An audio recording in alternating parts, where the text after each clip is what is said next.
Hi, I'd like to thank Paul and the Religious Academy for giving me this opportunity to share with you about my artwork and a little bit about myself. My name is Shannon Wirrenga. I am from Bismarck, North Dakota. I've lived here for close to 35 years, and before that I grew up in North Dakota as well, so I've been here my whole life. And the painting here is called I Knew You. It is an oil painting. It's about 9 by 12. And I tend to paint with really thin layers of oil paint. It's not the real thick textured oil painting that is probably more expected when you hear oil painting. And I like to focus on people. I like to focus on Christian themes and anything about faith that points to Christ in some way or another. And this painting is actually my second Christian themed sacred arts painting, and even though it is one of my smaller ones, it is probably the painting that has taught me the most in my faith journey and in my journey as an artist. And so that's kind of why I chose that painting today, even though I painted it several years ago. And as far as my own training and so forth, growing up in a rural state, in a very small town, about 600 people, we did not have art in our classrooms at all growing up in school. And I was fortunate to have a lady come forward. Her name is Sue, and she was a private art teacher for myself and for other kids in the community. And it was just such a blessing to have her in our lives. And I think one of the other influences growing up that I didn't remember until later, almost until I was in my 30s, when I was looking through some old scrapbook sort of things.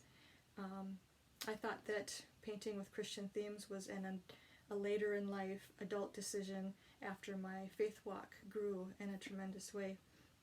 And when I was looking through my scrapbooks, I came across some pieces that were my version and renderings of things from this Bible that I grew up with, where Richard and Francis Hook were the illustrators, and I was just loved them my whole childhood, and you could really definitely see that I was emanating them in my pieces when I was younger. So Jesus was planting those seeds even when I was quite young.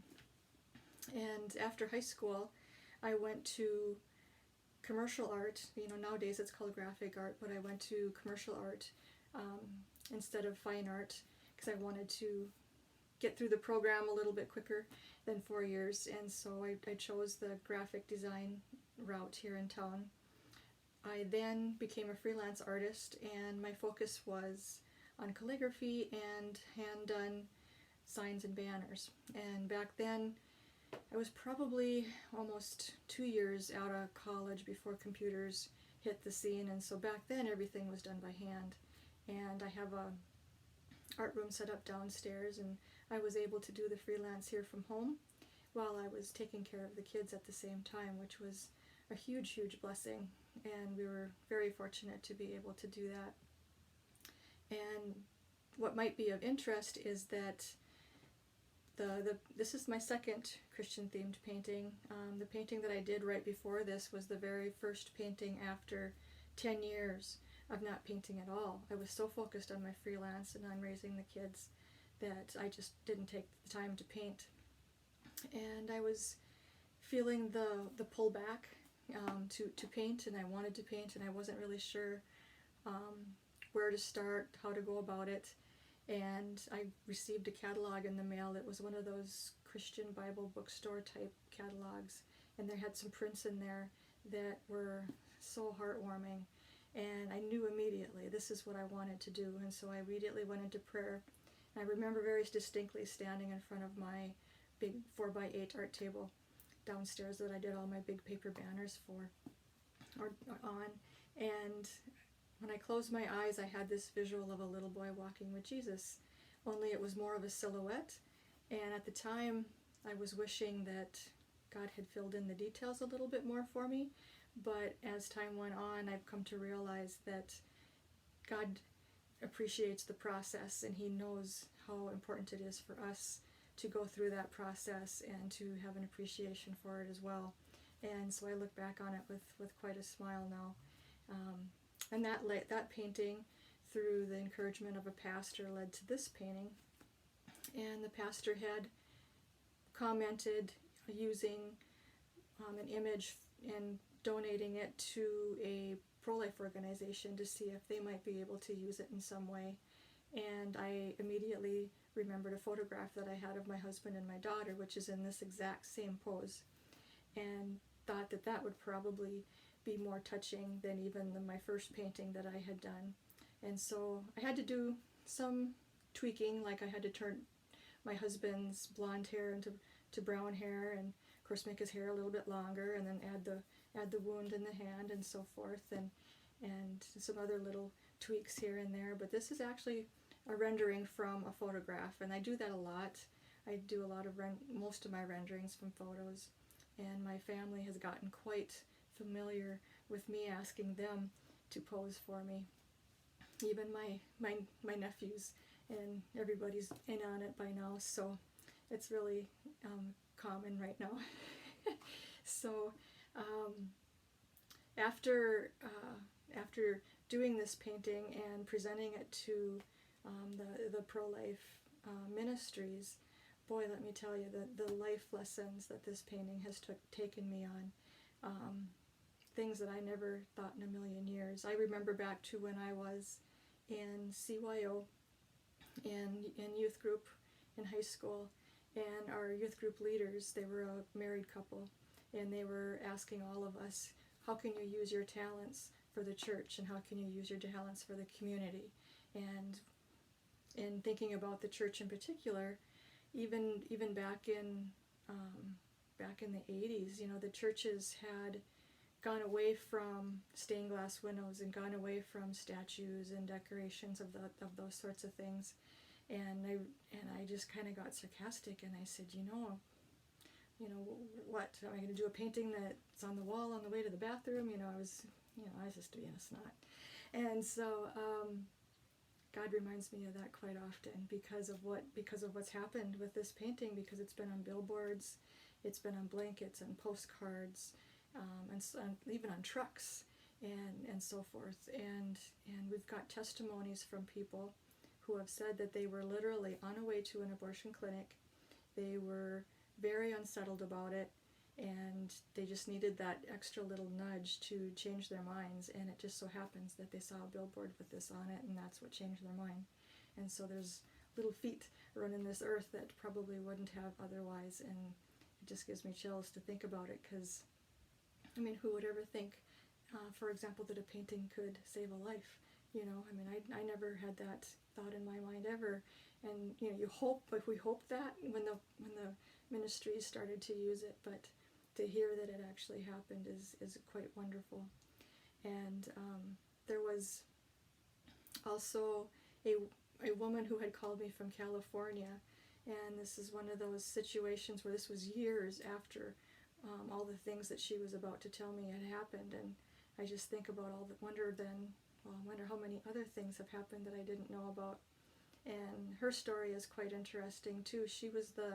Her and her husband were the first parents to adopt frozen embryos that were left over after in vitro fertilization, when couples had the number of babies that they wanted, and they still had some frozen embryos, and what to do with them. And this is when the stem cell debate was going on, and an adoption agency had approached them, and this painting was actually a part of their process and helped them be more comfortable. As she was praying, this image kept popping up, whether at church or on a bulletin insert, and it just helped them feel more comfortable with the decision to go ahead with the snowflake adoption. And as she was telling me this, I was just like, wow, I can't believe this all happened. She goes, oh, but I'm not done telling you the story yet.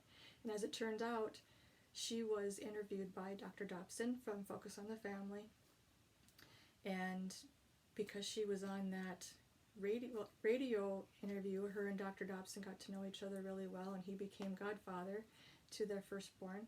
And then they also gifted him a print, and so that was hanging in focus on the family. And so then I was celebrating that in the phone call, and she goes, "Oh, but the story's not done yet." I couldn't believe it.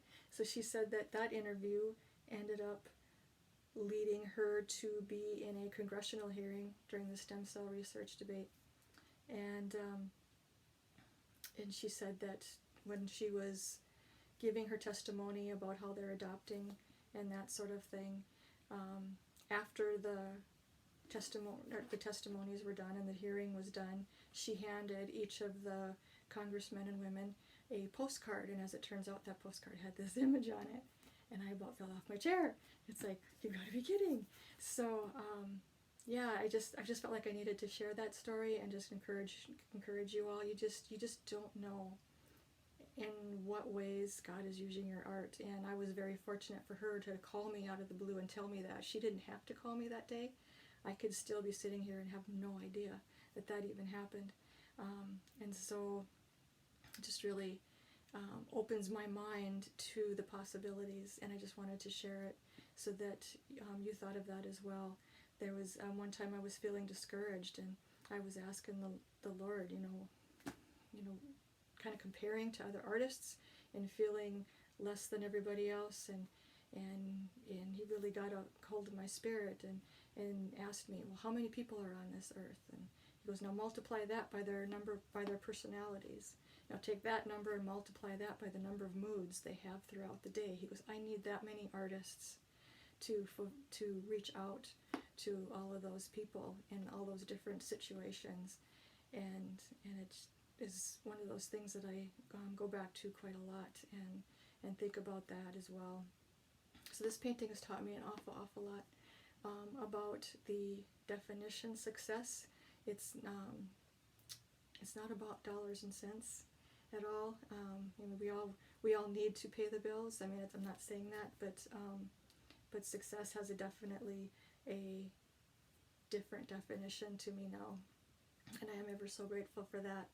And in addition to painting Christian themes, I also happened to start a organization called Artists Celebrating Christ, and it is a Christian themed show. It was an annual show. It started in 2007 was the first event, and we went all the way through last year. Of course, last year we had to make the art show virtual because 2 weeks before the show, COVID hit, and we didn't want people to miss out, and so we made it a virtual art show online versus in person. And then this coming year now, we're probably going to take the year off as well. But yeah, there's a need for Christian art. There is a need to promote God's beauty, whether you're doing it with biblical themes, whether you're doing it with like a modern day twist to your images, and even something as simple as a landscape or flowers that give God the glory as creator. And if you pray over that painting before you present it to people, the Holy Spirit will reach out and touch people in some way and help them, and it's just an amazing journey. And so I just wanted to share those tips with you today to focus on that, and just encourage you to keep painting. It's very important. So bless you, and thank you for this opportunity.